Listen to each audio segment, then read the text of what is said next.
Ladies and gentlemen, everything is finally back to normal again. Max Verstappen makes everybody look like fucking children. Sergio Perez drove like Sergio Perez. George Russell is shit. Sargent needs to leave, and Lewis Hamilton is bitching about Red Bull's dominance. Welcome to the review of the Japanese GP. Let's start today's video with Max Verstappen and Red Bull.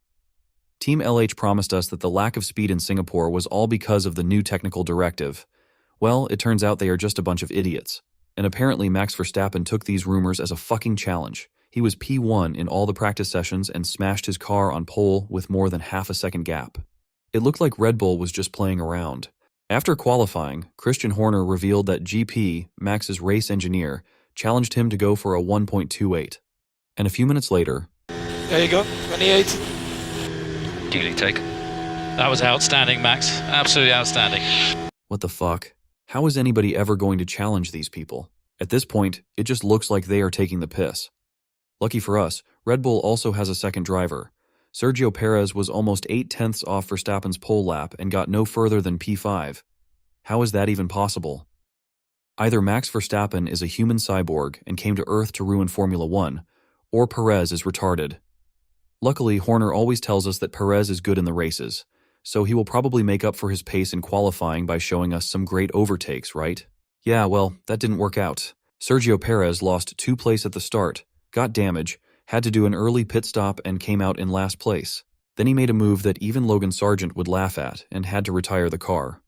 Because Perez has Down syndrome, Verstappen, Norris, and Piastri had a very simple day. Verstappen and Norris had a little battle into turn 1, but Max got out first and drove off into the distance. Norris got an easy P2 and Piastri got his first podium. So how did Mercedes do? Pretty shit, actually. Their car was as slow as a hard shit. Lewis did a fairly decent job with it and ended up in P5. Russell thinks he is a better strategist than his team and went for a one-stop strategy. This was just extremely stupid, but it's Princess Russell, so nobody will criticize him for it.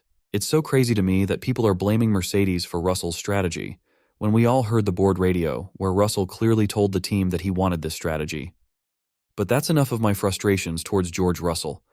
Let's move on to a happier subject. For example, how shit Logan Sargent is.